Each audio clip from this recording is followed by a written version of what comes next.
Morning cactus people. The drought seems to have broken. We've got most of the rain barrels full now, and it's a chilly 28 degrees in the cactus house today. So being Sunday morning, it's nice and quiet, not many people around and background noises. We're going to do a few different things today, not all of them cactus related. First thing is a bit of an ID. I got asked to repot this for some friends. No idea what it is. They did show us a picture on their phone. It had some sort of lily looking flower on the top. Quite an interesting leaf arrangement on there, and when I took it out of the very dry peat it was in, it had roots that were just like an orchid, so I potted it up into a mixture of composted bark and half of my own compost, and put some big crocks in the bottom and just gave it a good soak. So no idea what it is, and they're not quite sure either, but we're looking after that. So if anyone's got any idea, hello Newman, I'm sure you might, please let us know. And the other thing, main thing I'm going to be waffling on about this morning will be cactus cuttings. We're going to have a look at a few of those, but first off, we've got Cylindropuntia, I can never say this one, Spinosial, which I've repotted into the special cactus mix, the one that's got a lot of nutrient in, while I had some left over. And my mate George and I reckon that this looks a bit like the teddy bear choya that you can't easily get hold of in England, and we're going to try and grow this one on so we can have a substitute for it. So we'll see how that one gets on. Some of the other cuttings I've done of this have died off, but we'll try and look after this one. This is one of the better ones, so we'll look at that as it grows. And the cuttings, right, I've got a few here, various different things. The first one I want to have a look at is this what's it, the devil cactus, forgotten the name of it, but he's a cutting I took for Daz a few years ago, and I had it in grit and it didn't work. It didn't have any roots on it, so I put it into some compost earlier on in the year, and it's grown these two bits at the side. So if I can manage to do this, shake it out the pot, and yeah, right mess. Yes, it's actually put some roots out there, so that's excellent. That's done very well. I'll just pop over here, have a quick look at the mother plant, then we can remember the proper name of it. Yeah, the devil choya, which is Opuntia invicta, also known as Cassarata, because rats make their nest under the big spiny safety of the plants. That's a lovely plant, and I'm glad I've got a cutting, so I'll save that one for Daz. And right back to over here. And the next one we'll have a look at is one that I've been finding very hard to take cuttings off. It's an Opuntia Smithwick, not sure how to pronounce that, and I've dated this one the 10th of June 25, so this has been in the gravel for over a year. It's been sprayed, so we're going to pull that out and see if it's got any roots on. I'm not holding my breath for this one. Oh, no, it's no, those aren't roots, they're just bits of spine, and the bottom bit of it's, oops, sorry, it went off camera, the bottom bit of it is actually looking quite shriveled up, so not a success there, I'm afraid. It's not dead, so I'll now try it again, put it in some compost and keep it a bit damper and see if that works. And you never know, don't give up until something's completely dead. Next one, just your normal peanut cactus, dated 11th of June, so it's July, August, just over 2 months now, and these have just been plunged into some leaf mould simply because I had some leaf mould there. So let's have a little look, see if we got any roots on these whatsoever. They haven't been in full light. Oh yeah, there's a little root on that one. Let's try that likely looking one. Oh yeah, there's a big root on that one. Yeah, don't know if you can see that one. So yeah, these will need a good case of looking at. Yeah, single roots on that one as well, so it's a good percentage taken root there.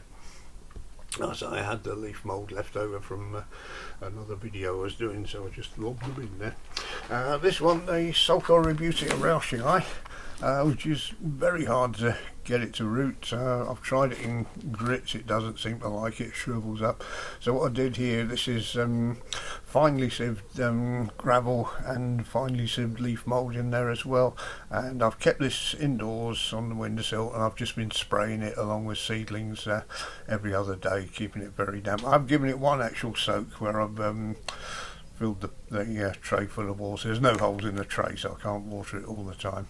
So I gave it a good soak a couple of weeks ago, and we're keeping across it. Let's try one. There's a little side shoot on that one, and well, without growing an extra hand and rubbing that off, that looks like it's got roots on it there, so that's good.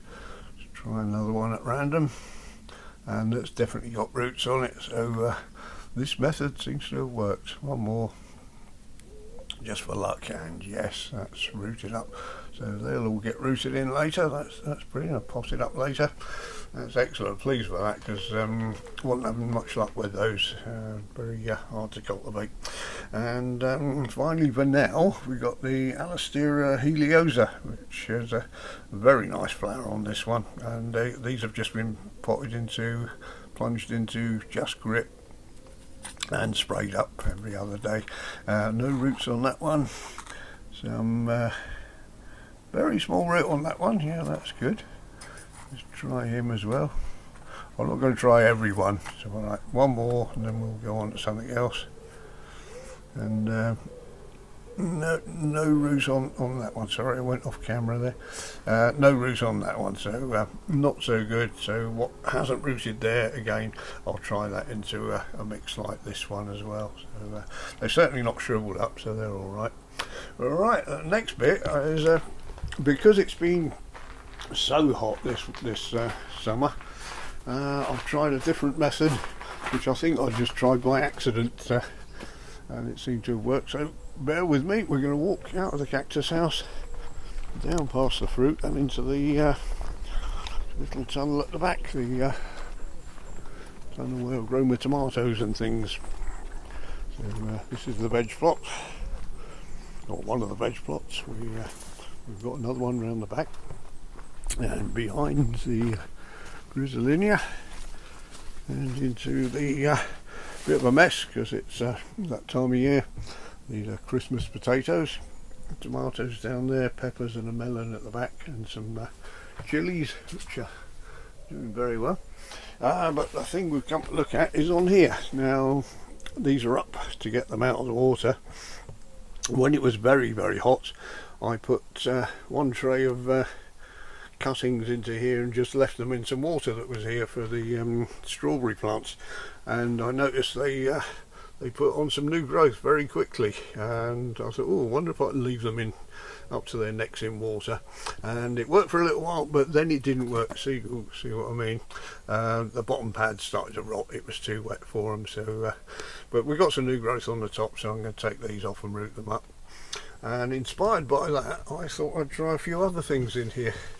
Here, more of the same, the Brasilia puntia, which look quite healthy. Now I've got them out of the water. Excuse all the weeds, I've just left this as is. Now these ones, I'd had these in grit for ages and they weren't working at all. There wasn't any roots, any growth on them. Forgotten the name, let's have a quick look. And Tassinja, I can't even pronounce that properly. It's a type of a puntia. And they've all put out new pads, so we're going to try one to see if they've got any roots on the bottom. Well, it certainly feels like, yes, that's got roots on it so much I can hardly pull it out. So yeah, look at that, that's really rooted well. So yeah, not something I'd normally do, just plunging something into water, but it seemed to work well for this particularly warm weather. And likewise, these hystrix are just in gravel. We've got some Myaniopsis there. Let's try one of the hystrix. The gravel has been very wet indeed, and oh yeah, look, lovely roots on the hystrix. So Not something I'd recommend, but it has worked in this case. I've got a lot of potting up to do later, and pulling all these roots out, haven't I? And again, we got some what they call Brasilia puntias here. And where did it? Oh, I tried something in between the weeds. Don't know if this has worked. Ooh. Yeah, I've got a little root on there, but the bottom's rotted, so it didn't work with that little bunch here. I've forgotten the name of that one. I'm sure someone will remind me. The tray that isn't cactus related hasn't really worked well. This got plenty of weeds in it, but these were garlic bulbils, and nothing's come up there, so that's interesting. And finally, I won't bore you to death with too many more. Some Cylindra puntias there. Yeah, that's rooted well. I won't pull it anymore. And a tephra cactus as well. Again, a lot of resistance there. I can't pull that out. I need both hands there. So yeah, swings and roundabouts. Some have rotted off, but some have done exceptionally well. So got way up there. Maybe keep them damp for longer than you would, but don't leave them in there for too long. And look, the flies love it as well in here. Anyway, hope you enjoyed that little wander around and a few different things for Sunday morning. Oh, the frog, by the way. This is for Plant Fun, our friend in Albuquerque, and his missus. I know she loves frogs. Alright, I'll speak to you all in the next video.